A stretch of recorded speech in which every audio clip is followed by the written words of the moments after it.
Hey guys, in this video I will show you how to send bulk SMS in Twilio. Alright, let's begin. First, log into your Twilio console and open Twilio Studio. Twilio Studio is a visual tool that lets you build communication workflows without coding. Once inside, create a new flow and give it a clear name so you can identify it later. Next, add the Split Based On widget. This is important because it lets you loop through your contact list and send messages individually. Configure it to connect with your data source, such as a Google Sheet or a database.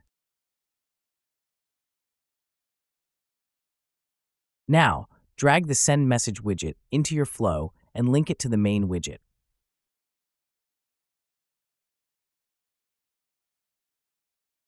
Next, connect the Split widget with the Send Message widget and type the SMS you want to send. Keep it short, clear, and consider using merge fields to personalize messages with details like the recipient's name. Finally, connect your contact list by using either a webhook or an API. So that's basically how you can send bulk SMS in Twilio. That's it for this video. Thanks.